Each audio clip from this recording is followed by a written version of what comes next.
श्री गणेशाय नमः। श्री सरस्वते नमः। प्रभु श्री रामचंद्राय नमः।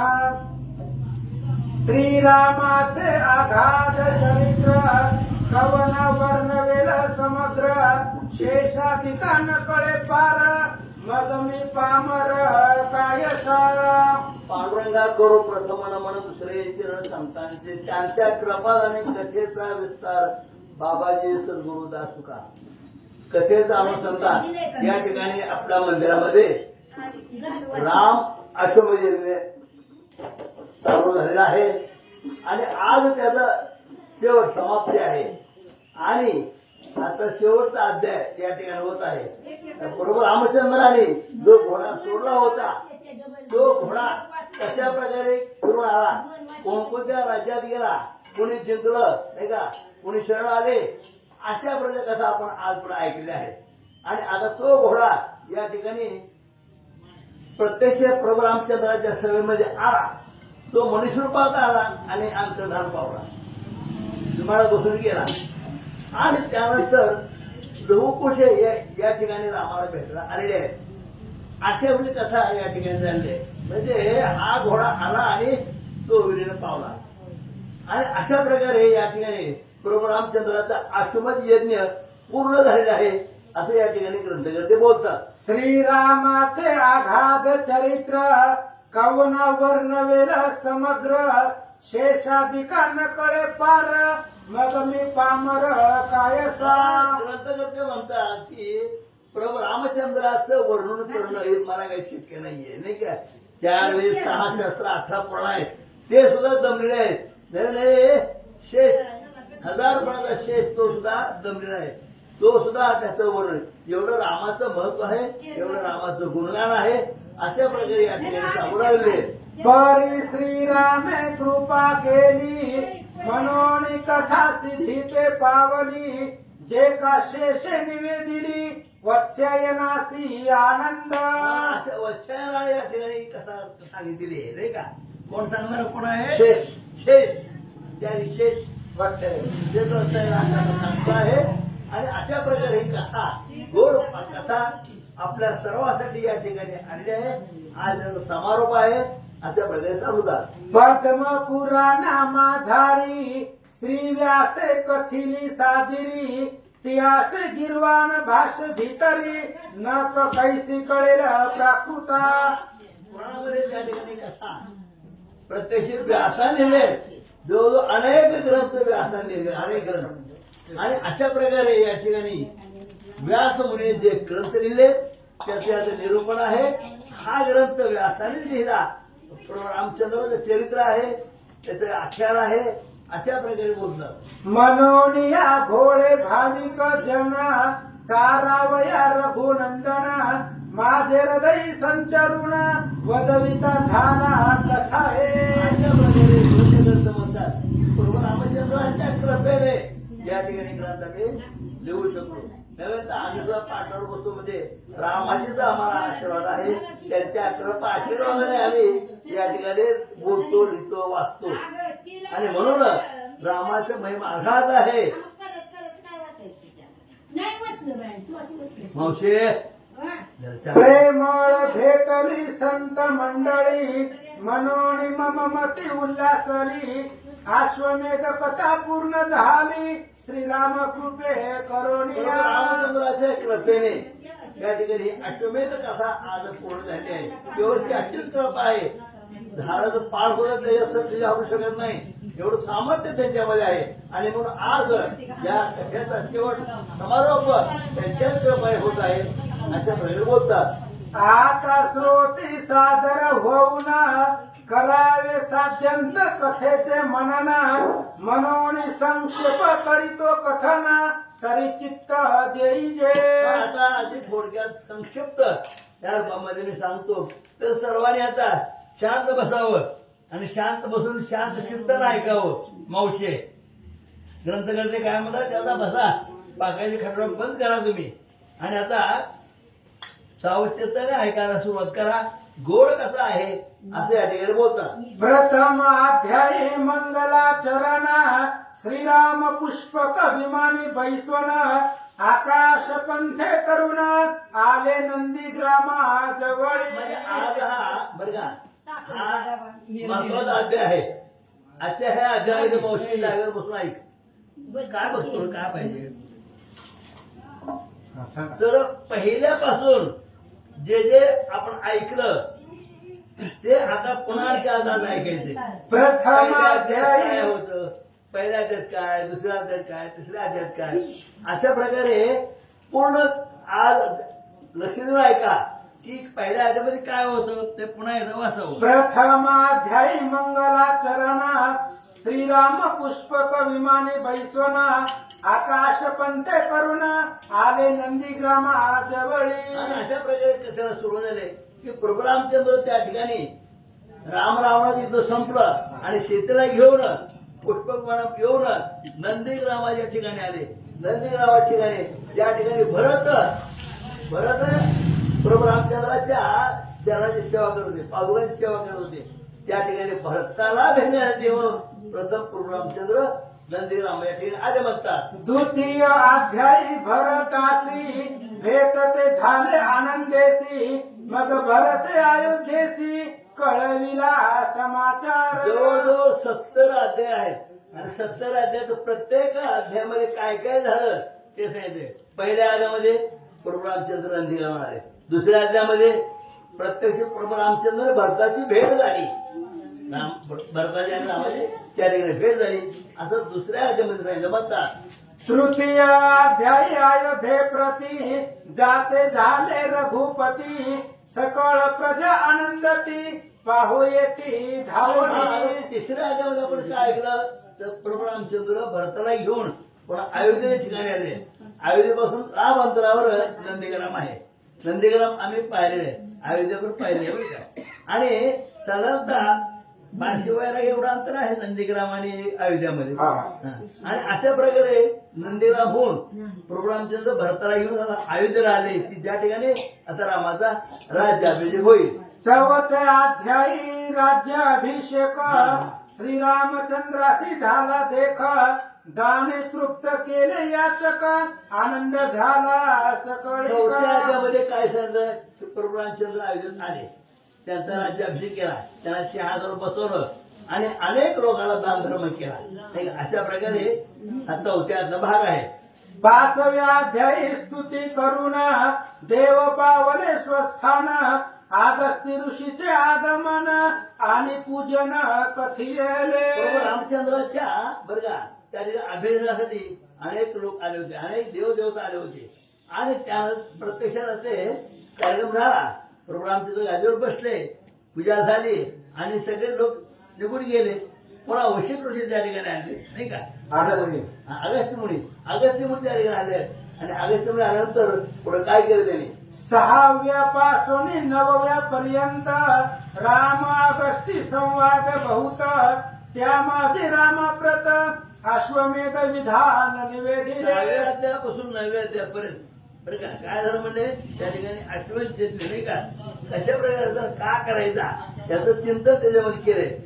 अश्वमेध ते का करायचा प्रभू रामचंद्र म्हणले की माझ्यातून फार मोठं पाप झालं बरं का आणि त्या पापातून मला मुक्त होण्याची.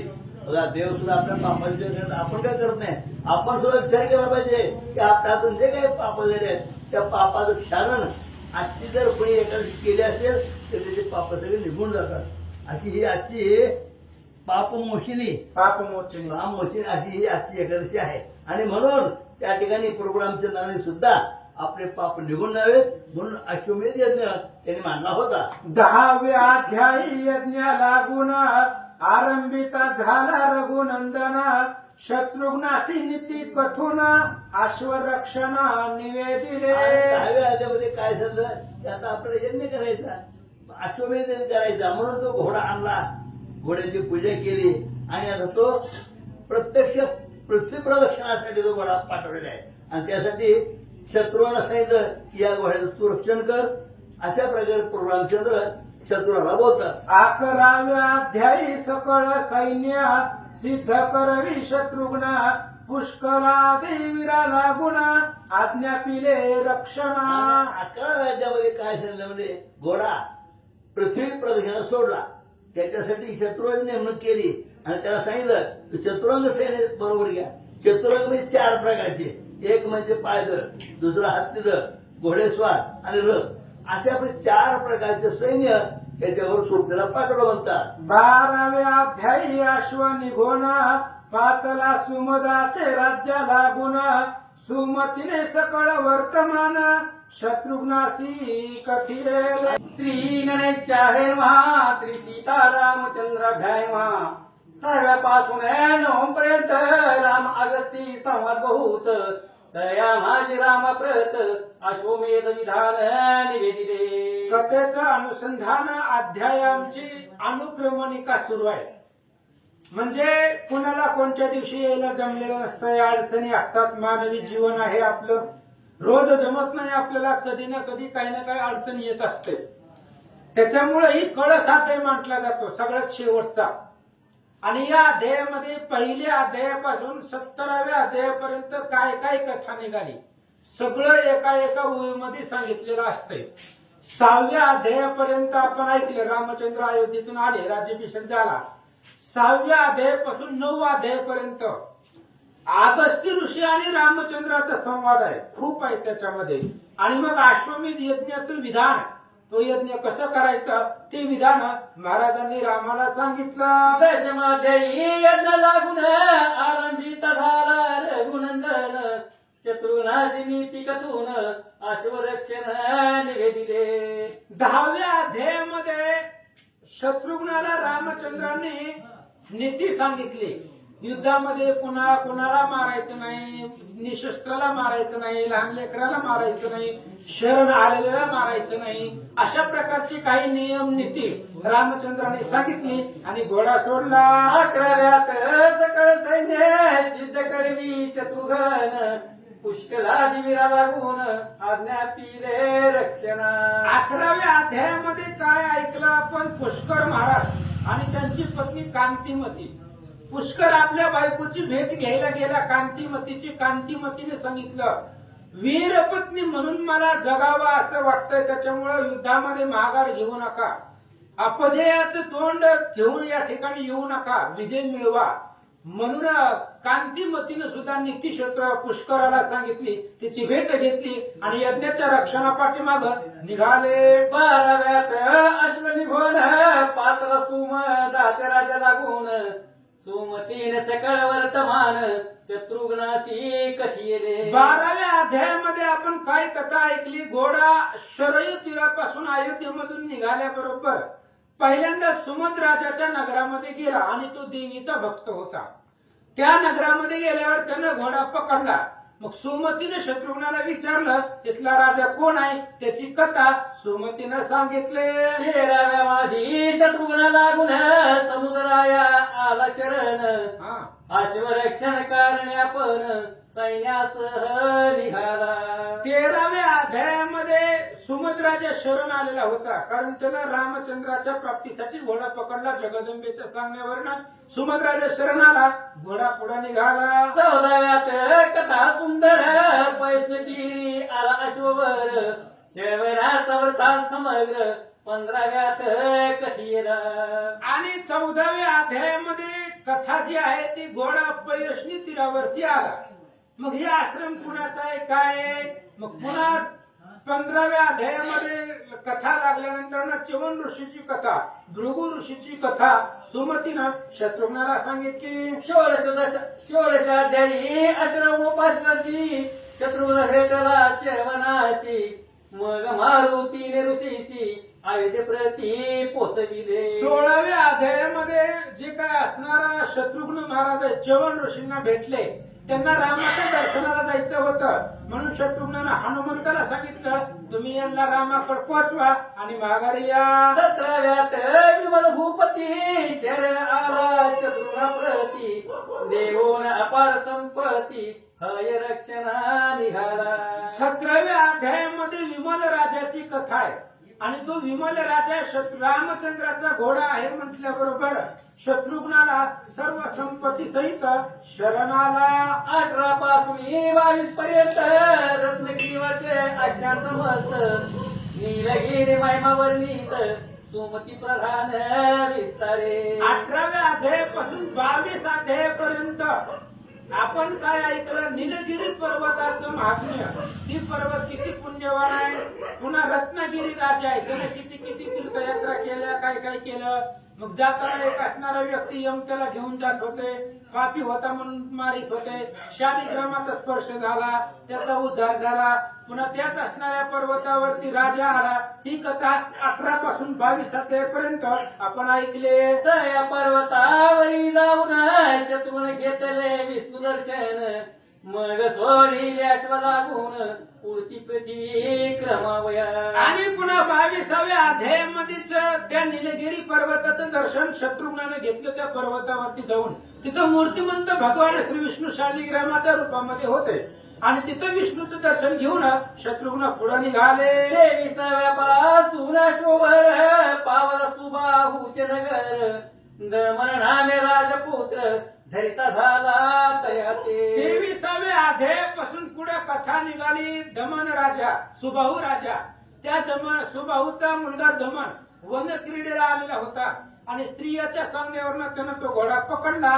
हे कथा 23व्यात झाले. मग तयासी युद्ध होऊन वीर असंख्य पावले मरण, दमन पडता भूमी लागून सुबाहू आला युद्धासी. आणि पुन्हा मग 23व्या अध्यायापासून पुढे दमनानं घोडा पकडला. शत्रुघ्नाच बरोबर युद्ध केलं. पुष्कराने त्याला मूर्छित पाडलं. पुत्राचा सूड घेण्यासाठी स्वतः असणारा सुबाहू राजा युद्धाला आला. तुझे राजपुत्र रणधीर तेही करीते झाले समर, शेवटी सुबाहू शत्रुनावर धावून आला युद्धासी. मग पुढे काय झालं? त्या दमन राजाचे दुसरे असणारे मुलं होती. सुकेतू होता, चित्रकेतू होता, अशी त्यांची नाव आहेत. दमन आहे. 3-4 मुलं होती. त्यांनी युद्ध केलं. सुबाहू राजानं शत्रुघ्नाबरोबर घनघोर युद्ध केलं. अशी कथा पुढे निघाली. तयासी हाणो म्हणते बाळी तलात, ज्ञान झाले तया प्रत, मग सकळ पुत्र सहित शरण आला शत्रुघ्ना. आणि त्या पुन्हा सुबाहू राजाला हनुमंतानं लाथ घातली. हनुमंताच्या पायाचा स्पर्श झाल्याबरोबर सुबाहूचं अज्ञान गेलं आणि मग ज्ञान प्राप्त झाल्याबरोबर रामचंद्राला ओळखलं आणि पुन्हा शरण आला. इतके कथानक पूर्ण झाले. 29व्या पर्यंत झालं. पुढे तेजपुरा लागून 30व्यात अश्व गेला. आणि 23 अध्यायापासून 29 अध्यायापर्यंत सुबाहू राजाचं कथन निघालं. आणि पुन्हा 30व्या अध्याय 29व्या अध्यायामध्ये घोडा पुढे निघाला तेजपुराला. आणि त्या तेजपुरामध्ये सत्यवान राजा होता. तेजील राजा सत्यवान सुंबराचा पुत्र सुगुण, गोपूजनाचे योग्य करून जो प्राप्त झाला तया ते. तिथला असणारा राजा सत्यवान आहे. श्री गणेशाय नमः. ओम नमो शिवाय नमः. श्री प्रभू रामचंद्राय नमः. तेथील राजा सत्यवान ऋतुभराचा पुत्र सगुण, गोपूजनाच्या योग्य करून जो प्राप्त झाला तया ते. आणि 30व्या अध्यायामध्ये आपण कथा ऐकली. तेजपुराला घोडा गेला. तिथला राजा सत्यवान ऋतुंबर राजाचा मुलगा आहे. त्यानं गाय पूजेचं महात्म्य ऐकलं होतं. जनकाची कथा आपण ऐकली. गायीला चरत असताना गायीला हाकललं म्हणून जनक राजा नरकाच्या मार्गे स्वर्गाला गेला आणि त्या नरकामधल्या लोकांचा सुख वाटलं जनक राजा जाताना, म्हणून जनक राजानं त्यांनाही घेऊन त्यांचाही उद्धार केला. ही कथा आपण 30व्यात ऐकली. तयाची सकळ कथा पवित्र 31व्यात सविस्तर, 32व्यात राजेश्वर चरण गेला शत्रुघ्नासी. 31व्यामध्ये सत्यवान राजाची कथा आपण ऐकली. 32व्यामध्ये सत्यवान राजा परिवारासहित शत्रुघ्नाला शरण आला. पुढे 33-34 माझी यान विद्युन मारी नामे करून, राक्षस धरल्या ज्वाला गुण तयाची मारिले शत्रुघ्ने. 33 आणि 34 अध्यायामध्ये रावणाचा दोस्त, रावणाचा मित्र विद्युत माली आणि त्या विद्युन्माली राक्षसानं विमानामध्ये आला अश्व घेऊन गेला, पुष्कराने युद्ध केलं, शत्रुघ्नाने युद्ध केलं, विद्युन्मालीला मारलं. ही कथा 33-34व्यात झाले. पुढे सुधीज पर्यंत अश्व जाता अरण्यकाश्रमात ऋषी दर्शन घेऊन समर्थ वीर वैसल्याच्या ठाई. पुन्हा 33 अध्यायापासून 37 अध्यायापर्यंत कथा अशी झाली. अरण्यात ऋषीचा आश्रम आहे. त्या अरण्यात ऋषीच्या आश्रमामध्ये अश्व गेला, त्या पाठीमागे सगळं सैन्य गेलं आणि महाराजांचं दर्शन घेतलं. मग अरण्य के रामचरित्र तयासी निवेदिले साचार त्या ऐकून सकळ वीरानंदाचे पावले की. मग अरण्यात ऋषीनं सगळ्या सैन्याला रामचंद्राचं चरित्र म्हणजे रामायण सांगितलं. आपण ऐकलेलं आहे. रामायणाची समूळ घटना सांगितली होती. ते ऐकून सर्वांना आनंद वाटला. अरण्यात गेल्या अयोध्येसी वैसले असत बेसी ज्योती रूपे श्रीरामाची ऐक्य रूप झाले ते. पुन्हा अरण्यात ऋषी अयोध्येला गेले, रामचंद्राचं दर्शन घेतलं आणि रामचंद्राच्या समोरच त्यांचं मस्तक फुटलं डोकं आणि त्याच्यामधून एक ज्योत निर्माण झाली आणि ती ज्योत रामचंद्राच्या पायामध्ये विलीन झाली. ही कथा आपण ऐकले. 38व्यात अश्ववर डोही बुडाला साचार मग पाताळी जाऊन ती घ्यावी आणि ते झाले तयासी. 38व्या अध्यायामध्ये एक नर्मदा रेवा तिरीच्या पात्रावरती घोडा गेल्यावर त्याच्यामध्ये पाण्यामध्ये डोह होता आणि त्या डोहामध्ये घोडा बुडाल्याबरोबर तिघजण गेले. हनुमंत, पुष्कर आणि शत्रुघ्न तिघजण जाऊन त्या डोहामध्ये गेले, योगिनीला भेटले.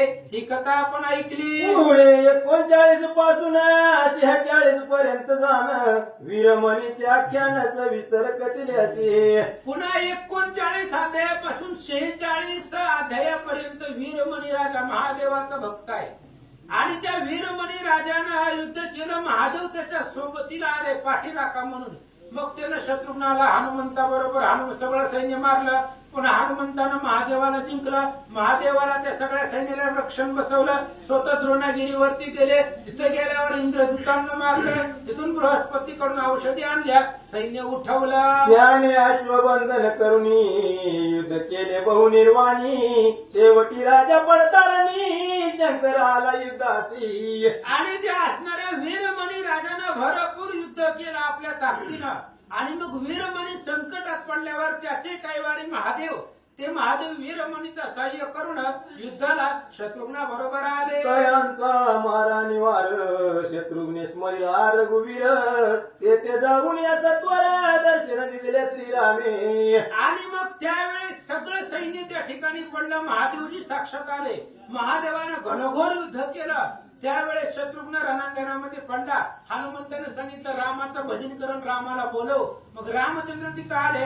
आल्याबरोबर हनुमान आणि महादेव रामाला भेटले. मग वीरमणी आला शरण सकळ सैन्य संगे घेऊन करावया स्वरक्षण चालला शत्रुघ्न समागमे. मग पुढे वीरमणी शरण आला. रामचंद्राचं दर्शन झाल्याबरोबर सगळ्यांना आनंद वाटला आणि घोड्याच्या संरक्षणासाठी वीरमणी राजा त्याच्या सोबत निघाला. 47 48 स्तंभन झाले अश्वाप्रत तेव्हा शौनकाश्रमी शत्रुघ्न जात सकळ व्रतांत पुसावया. पुढे 47व्या आणि 48व्या अध्यायामध्ये घोड्याला स्तंभन झालं. घोडा चिटकून बसला. पुष्करानं उचलण्याचा प्रयत्न केला, हनुमंतानं उचलण्याचा प्रयत्न केला, घोडा हलला नाही. मग स्तंभन का झालं म्हणून शौनक ऋषीला विचारायला शत्रुघ्न महाराज गेले. त्याने कारण निवेदिले कर्म विपाका ते कथिले अश्वस्तंभन सुटले राक्षस उतार पावला. आणि मग त्या शौनक ऋषीने शत्रुघ्नाला सांगितलं कर्म विपाक मानवाचं कर्म आपण ऐकलेला आहे तो अध्याय. मग तिथं एक राक्षस होता. गुप्त रूपाने त्या राक्षसानं घोडा धरून ठेवलेला होता. तिथं रामायणाची कथा गा म्हणून सांगितलं होतं. स्तंभन झालेल्या जागेवरती तिथं रामायण कथा गायली. त्या राक्षसाचा उद्धार झाला. स्तंभन सुटलं. पुढे 49 पासून 53 अध्यायापर्यंत जाणं सुरते युद्ध करून दारुण बंधन केले सकळासी. पुढे 49 अध्यायापासून 53 अध्यायापर्यंत पुन्हा असणारा राजा आहे कोणता सुरत राजा. आणि त्या सुरत राजानं भरपूर युद्ध केलं, सगळ्यांना पाडलं. मग राम येता त्या स्थानी मुक्त झाले बंधापासून सुरत कृत्य होऊन अश्वरक्षणा गेला. पुन्हा सुरत राजा आला आणि तो असणारा सुरत राजा त्या ठिकाणी असणारा रामचंद्र तिथं आल्याबरोबर सगळ्या सैन्याला आनंद वाटला आणि सुरत राजा घोड्याबरोबर पुढे निघाला. स्वपन्नात लवे अश्वधरीला कर्दळी येऊन बांधिला आणि बाहू तोडीता झाला रक्षकांचे वानासी. 54व्या अध्यायामध्ये अशी कथा निघाली. लवकुशाने वाल्मिक आश्रमामध्ये घोडा आल्याबरोबर लवानं तो घोडा पकडला आणि घोडा सोडायला गेलेले जे काही रक्षक होते ते रक्षकांचे हात तोडले. ही कथा आपण 54व्या अध्यायात ऐकले. 55 आणि 56 रजके निंदिले म्हणून सीतेशी सोडावे वना लागून ऐसे रामाने योजिले. 55 आणि 56 अध्याय आपण का ऐकलं? कारण वत्सायन ऋषीने शेष महाराजांना विचारलं, तुम्ही म्हणताल की ही सीतेची मुलं आहे, मग सीतेला मुलं झाली कधी? त्यावेळेस सीतेच्या पूर्व पाठीमागची कथा सगळी वनवासात सोडल्यापासून रजकानं निंदा केल्यापासून ही सगळी कथा शेष महाराजांनी वत्सायन ब्राह्मणाला सांगितली. 57व्यात हेच कथिले की रजके सीतेशी निंदिले ते पूर्व कथन वहिले शेष निवेदिले वाचायना. मग 57व्या अध्यायामध्ये हीच सांगितली कथा. रजकाने सीतेची निंदा केली. वत्सायन ब्राह्मणाने विचारलं, महाराज अख्ख्या अयोध्येमध्ये असंख्य लोक आहेत, मग त्या एका रजकाने सीतेची का निंदा केली? तर त्याची पाठीमागची कथा शेष महाराजांनी सांगितली. सीता लहान असताना 2 पोपट पक्षिणी आले होते, त्यांनी रामायण सांगितले म्हणून पक्षाला अडवून धरलं. गर्भिणी असताना ती पिल्ल असताना सुद्धा सोडून दिलं नाही, म्हणून त्या पक्षानं शाप दिला, आमच्या दोघांची ताटातूट ती केली, तुझी ताटातूट पुढे मी करेन, म्हणून तो रजकाचा त्यानं जन्म धारण केला. ही कथा पाठीमागची शेष महाराजांनी सांगितले. 58 सीतेशी रामे सोडिले अरण्यासी मग वाल्मिक आश्रमितेशी 59व्यात पुत्र झाले. 58व्या अध्यायामध्ये मग रामचंद्राने सीतेला सोडून दिला. लक्ष्मणाला सांगितलं जा वनामध्ये सोडून दे. पुन्हा वाल्मिक आश्रमामध्ये वाल्मिक ऋषींनी त्या सीतेला आणलं. 59व्या अध्यायामध्ये लवकुशाचा जन्म झाला. 60व्या पासून 64 पर्यंत लवकुशाशी युद्ध होत. 65व्यात अयोध्येव्रत अश्व घेऊन पातले. 64 अध्यायापासून 66 अध्यायापर्यंत लवकुशाचं चरित्र सांगितलं. पुन्हा तिथून पुढे असणारा यज्ञ त्या ठिकाणी घोडा घेतला आणि माघारी अयोध्येत आले. 66व्या माघारी सीतेशी आणावया धाडिले सत्वरी लवकुशाले अयोध्या नगरी पुनरुपी लक्ष्मणा धाडिले. 66व्या अध्यायामध्ये आपण काय ऐकलं की सीतेला आणण्यासाठी लक्ष्मणाला पाठवलं. लक्ष्मणाला पाठवल्यानंतर ना मग पुन्हा सीता आल्या नाहीत, लवकुश आले फक्त. मग पुन्हा सीतेला आणण्यासाठी दुसऱ्यांदा लक्ष्मणाला वाल्मिक आश्रमात पाठवलं. 67व्यात सीता सुंदरी लक्ष्मणी आणली यावरी यज्ञ संपूर्ण दोघांकरी करविला वशिष्ठ सकळीक. 67 अध्यायामध्ये सीतेला घेऊन लक्ष्मणजी आले. मग सोन्याची जी प्रतिमा होती ती सोन्याची प्रतिमा बाजूला काढली सीतेची आणि तिथं ओरिजिनल सीता बसवली आणि बसवल्याबरोबर पुन्हा जो काही यज्ञ आहे तो असणारा यज्ञ परिपूर्ण झाला असं सांगतात. 68व्यात अवघत स्नान घातले रामा लागून आपुलाले स्थाने संपूर्ण जाते झाले ते देवा. 68व्या अध्यायामध्ये आपण ऐकलं रामचंद्राला स्नान घातलं. सगळे नदीवरती शरयू तीरावरती गेले. त्या असणाऱ्या वनाचं वर्णन होतं, झाडांचं फुलांचं वर्णन. रामचंद्राला अवभूत स्नान सगळ्यांनी घातलं. 69व्यात शिष्याशी आत्मबोध केला संक्षेपेशी आता 70वा पर्यसी कळसाध्याय हाच असे. श्री गणेशाय नमः, श्री सरस्वते नमः, श्री सीतारामचंद्राभ्ये नमः, श्री गुरुभ्ये नमः. 69व्यात शिष्याशी आत्मबोध केला संक्षेपेशी आता 70वा पर्यसी कळसाध्याय असे की. 69व्या अध्यायामध्ये आपण कालच्या अध्यायामध्ये ऐकलं आत्मबोध केलेला आहे. मोक्षाला जाण्याचं साधन मोक्ष उपयोगी अध्याय. शेष महाराजांनी वत्सायन ब्राह्मणाला सद्गुरू आणि शिष्याचं चरित्र कालच्या अध्यायामध्ये आपण ऐकलं. आता हे 70वा आजचा अध्याय आणि आजचा अध्याय कळस अध्याय आहे, शेवटचा आहे. ऐका. येतो ग्रंथ झाला समाप्त 70 गोड बहुत जानती श्रोते बालिक भक्त इतला न रुचे हे कथा. आणि आता इथून पुढे राम अश्वमेध ग्रंथ संपला म्हणतायत. समाप्ती म्हणजे लिहिण्यासाठी परिपूर्ण झाला. लिहून पूर्ण झाला संपला. ही 70 अध्यायांचा ग्रंथ आहे आणि या ग्रंथाची रुची आवड ज्याला असणारी रामचंद्रावरती भक्ती आहे, प्रेम आहे, आवड आहे त्यालाच ही कथा गोड वाटते, बाकीच्याला आवडत नाही. या अश्वमेधाची फलश्रुती बरी ऐकावी संत श्रुती, सकल पात्रकांची संतती श्रवण मात्रे दत्त होयो. आणि हे अश्वमेध ग्रंथ आहे, त्या राम अश्वमेध ग्रंथाची फलश्रुती ऐका. ह्या ग्रंथ ऐकल्यानंतर पाप जे आहे ती सगळं पाप संपलं जातं असं सांगतात. एकत गोसत्रदान केलेला होय पुण्य, हे अश्वमेध श्रवणे करुण प्राप्त होय निश्चय. अहो ही अश्वमेध ग्रंथ जर ऐकला तर हजारो गायी सोन्याच्या दान केलेल्याचं पुण्य एक ग्रंथ ही राम अश्वमेध ग्रंथ ऐकल्यानंतर तेवढं पुण्य प्राप्त होतं. म्हणून ऐका, सद्भावे करिता ग्रंथ श्रवण होय दोषाचे निरसन, सकळ सिद्धी येऊन राबती त्याच्या मंदिरी.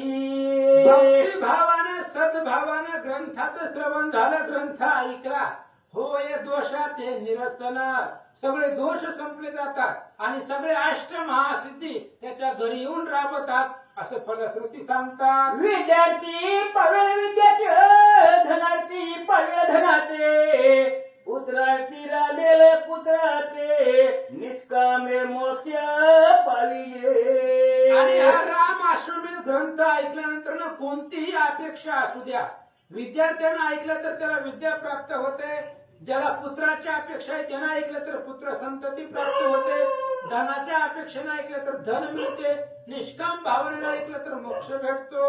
आणि कसत पात्र पाहून तो या ग्रंथाचे करील दान, त्याचे ऐका महिमान एकाग्र चित्ते करोनी. म्हणून आता हे ग्रंथ दान करायचं सत्पात्र पाहून, ग्रंथ कुणालाही देत बसायचं नाही. मोहिते महाराजांनी ग्रंथ आपल्याला दिला, महाराज आपण मंदिरामध्ये लावला, सगळ्या गावाला युट्यूबद्वारे सगळ्या असणाऱ्या संपूर्ण भारतामध्ये ही ग्रंथ त्या ठिकाणी पोहोचला गेला, कारण त्यांनी दिला आपल्याला. त्याच्यामुळे सत्पात्र पाहून ग्रंथ, त्यांनी जर ही ग्रंथ दुसऱ्या कुणाला बी दिला असता तरी त्यांना कपाटामध्ये कुलूप लावून पॅक करून ठेवला असता. त्यामुळे ग्रंथ देत असताना सुद्धा आपण ज्याला ग्रंथ द्यायलोय तो या ग्रंथाचा वापर करतोय का नाही, त्याचा उपयोग होतोय का नाही हे पाहावं. म्हणून ग्रंथ देत असताना सत्पात्र व्यक्ती पाहून या ग्रंथाचा उपयोग झाला पाहिजे, 4 लोकांच्या कानावरती या ग्रंथातलं ज्ञान पडलं पाहिजे. म्हणून या असणारा सत्पात्र पाहून ग्रंथ दान करावा. आणि ज्यानं सत्पात्र व्यक्तीला ग्रंथ दान केलेला आहे त्यांचा महिमा आहे का. झुटुकी ग्रंथी अक्षरासती, तितुकी वरुषे स्वर्गाप्रती, राहुनी सर्व सुख संपत्ती, भोगील तो नर निश्चय.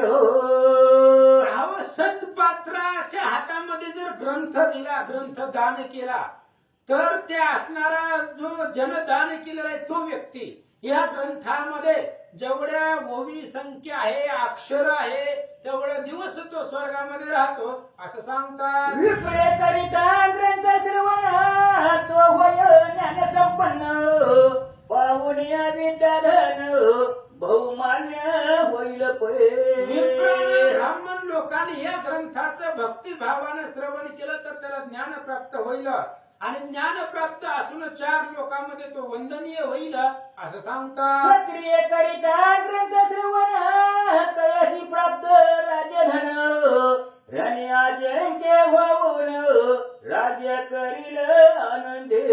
क्षत्रिय कुळामधल्यांनी जर हा ग्रंथ ऐकला तर त्याचे शत्रू क्षय पावले जातात आणि तो असणारा विजयी होऊन त्रिभुवनावरती राज्य करील अशी फलश्रुती सांगतात. वैश्य पाळील बहुधन, शूद्र होय श्रवणे पावन, योम वृद्ध बालक स्त्रिया जन, श्रवणे फळ सर्वाते. वैश्यानं ग्रंथ श्रवण केला तर त्याला धन प्राप्ती होईल, क्षुद्रानं ग्रंथ श्रवण केला तर तो पावन होईल. एवं स्त्री बाल आबाल लहान लेकरापासून म्हाताऱ्या माणसापर्यंत जन जन ही ग्रंथ ऐकला श्रवण केला त्याचं फळ त्याला मिळेल असं सांगतात. प्रमुखे ग्रंथ श्रवण करवे एकाग्र मने करुण येणे पावी जे समाधान फलाधिक्य निर्धारे. म्हणून ग्रंथ श्रवण करत असताना अधिकारी व्यक्तीच्या मुखातून श्रवण ग्रंथ करा, ग्रंथ श्रवण करा, त्याचं फळ तुम्हाला मिळेल. अष्टादश पुराणांचे फळ रामायण श्रवणे समूळ सकळ रामायणाचे पुण्य सवळ अश्वमेध श्रवणे प्राप्त होय. ग्रंथ करते दत्तदास सांगतायत 18 पुराणाचं फळ रामायण ऐकल्यानंतर मिळतं. म्हणून रामायण जगतामध्ये श्रेष्ठ आहे. आपल्याला 18 पुराण ऐकायला टाइम नाही ना, आपल्याला कळत बी नाही. मग एक रामायण ऐकलं, रामायणाची आवृत्ती ऐकली की 18 पुराणाचं फळ भेटतं आणि सगळं रामायणाचं पुण्य भेटतं. राम अश्वमेध ग्रंथ ऐकल्याबरोबर सगळं रामायण ऐकणं आपल्याला होत नाही. 11 महिने तुमचं रामायण 7 कांड रामायणात आहेत, एवढं ऐकणं होत नाही. म्हणून हे राम अश्वमेध ग्रंथ ऐकला की सगळ्या रामायणाचं पुण्य भेटतं असं सांगतात. हे श्रवण झाली सर्व विधान कराव्या पूर्व धरनियमनी भाव सुवर्ण करावा. आणि अशा प्रकारचं विधान ग्रंथ श्रवण झाल्यानंतर वाचल्यानंतर विधान करावं, विप्र मंडळी मिळवावे आणि त्यांचं पूजन करावं. तो दशपाल सुवर्णाचा उत्तमाश्व करवासाचा गर्वन धरावा श्रवणाचा मग तो पूजावा वस्त्रादिकी. ग्रंथ परिपूर्ण ऐकल्यानंतर सोन्याचा घोडा करावा आणि तो असणारा घोडा उत्तम वस्त्रामध्ये बांधावा आणि कथा ऐकलेल्याचा अभिमान अहंकार मनामध्ये येऊ नये असं सांगतात. पौराणिकाचे करावे वस्त्र परिणे करून गंधाचे दसुमने वाहून संत सेवावे दयाते. आणि पौराणिक म्हणजे कथा सांगणारा आहे, ते असणाऱ्या कथा सांगणाऱ्याचं त्या ठिकाणी पूजन करावं, त्याचं असणारं त्या ठिकाणी पूजन करून ऐका.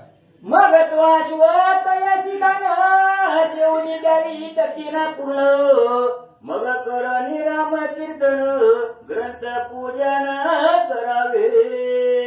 मग ते असणाऱ्या पुराणिकाचं पूजन करायचं, तो असणारा अश्व त्याला दान करायचं, ग्रंथाला वस्त्रभूषण देऊन ग्रंथाची पूजा करावे. आत्वायत भक्ती हाय करावा भावे करणे दान द्यावा वित्त असो नियन नसावा विकल्प येथे कदापि. किंवा यथाशक्ती घोडा करावा. सोन्याचा घोडा करणं तुम्हाला शक्य नसलं तर जशी तुमच्याकडे संपत्ती असेल त्या पद्धतीने करावं, पण संपत्ती असून करण्यासाठी विकल्प मनामध्ये आणू नये असं सांगतात. वाचकाचे पूजन करावे तयाचे मन संतोष व्हावे कृत्रिमते लिया स्वभावे ईश्वर कोपेल तयावरी. आणि वाचकाचं पूजन करावं, त्याचं असणारं यथोक्त शास्त्रोक्त पद्धतीने पूजन करावं. जर त्याची पूजा नाही केली तर भगवंताला राग येईल. वित्त असुर्याच्या ध्वनेती भवनी शट तया लागी वैकुंठ पीठ दुरावला जाणीजे. पैसा जवळ भरपूर आहे, पण पैसा परमार्थिक कार्याला खर्च करू वाटत नाही, देऊ वाटत नाही, तर त्याच्यापासून भगवंत दूर जातो असं सांगतात. विप्राचे करिता पूजन त्याने संतुष्ट देवगण साक्षात झाले विष्णू अर्चन येते संशय न धरावा. विप्राचं पूजन करावं, त्याच्यामुळे सगळे देवगुण आनंद स्वतः संतुष्ट होतात. साक्षात विष्णूची पूजा करावी, कुठल्याही प्रकारचा संशय धरू नये. आयुष्य ऋषी वाक्य प्रमाण न म्हणावे अप्रमाण जितके न करीत याचे सेवन सुफळक दान होय. म्हणून आता अशा प्रकारचं ऋषी वाक्य आहे, म्हणून अप्रमाण म्हणू नये, ते प्रमाण करावं, ते मान्य करावं आणि जसं सांगितलं तसं ग्रंथाचं विधिविधानाने पूजा करावे. यथाशक्ती देऊन करवई प्रसंतर्पण येणे तुष्ट निबंधवान कृपा करील तुम्हावरी. नारळ द्या. आणि अशा पद्धतीने यथाशक्तीनं त्या ठिकाणी पूजन करावं. असं जर केलं तर भगवंत तुमची असणारी यथोक्त पद्धतीने त्या ठिकाणी पूजा करील असं सांगतात. हे अश्वमेध कथा घड शेष सांगे वाच्या लागून तीच प्राकृत भाषे करून मी वगलो संता पुढे. बघूराज नसतं तर काय करायचं? अशा पद्धतीने डबल घ्या. हे अश्वमेध कथा घड शेष सांगे वाच्या लागून तीच प्राकृत भाषे करून मी वगलो संता पुढे. आणि राम अश्वमेध ग्रंथ आहे, कथा आहे. ही कथा पाताळाच्या ठिकाणी शेष महाराजांनी वत्स्यायन ब्राह्मणाला सांगितलेली आहे. आणि ती कथा संस्कृत भाषेमध्ये आहे. व्यास महाराजांनी लिहिलेली पाताळ खंडातली आहे. तुम्हाला मला व्यास संस्कृत भाषा कळणार नाही म्हणून तीच कथा मी प्राकृत भाषेमध्ये तुमच्या पुढे सांगितली. येथे पडले असे म्हणून तरी तुम्ही घ्यावे मानून जैसे दुर्बळाचे लग्न सांग करीती श्रीमंत. आणि या ग्रंथामध्ये जर काही निर्णय कमी पडला असेल तर तुम्ही ते असणाऱ्या श्रोत्यांनी पूर्ण करा.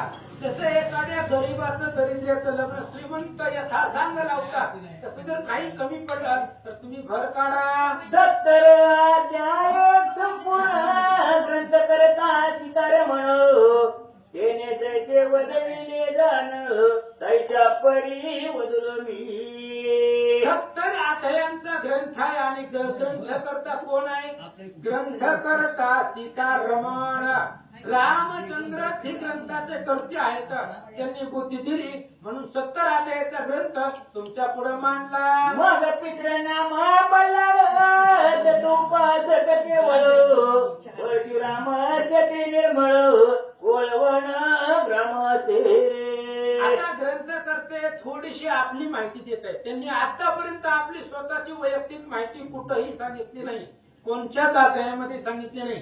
पण शेवटला सांगावं लागतं. ग्रंथ कोणी लिहिला, ते कुठल्या वंशातला आहे, कुठल्या गावचा आहे, आपल्याला माहिती पाहिजे.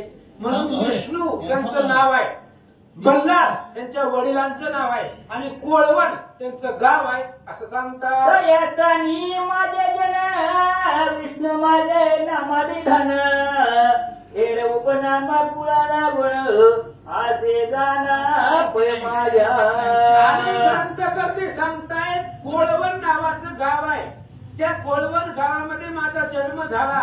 माझं नाव विष्णू आहे. विष्णू बल्लाळ खैर अशा प्रकारचं माझं पूर्ण नाव आहे. आणि अशा प्रकारे सांगतात. जो का जगदो गुरु श्री दत्त याच्या कृपे ग्रंथ समाप्त एरवी मी मती मंद काय वदत नसे ज्ञान मद नाही. म्हणून आता त्या ठिकाणी जो काय सद्गुरु श्री दत्त आहे, कारण दत्तात्रयांची कृपा आमच्या पूर्ण वंशावरती कुळावरती आहे. म्हणून दत्तात्रयांची सेवक आम्ही आहोत. आणि त्याच दत्तात्रयांच्या कृपेनं ग्रंथ संपवला.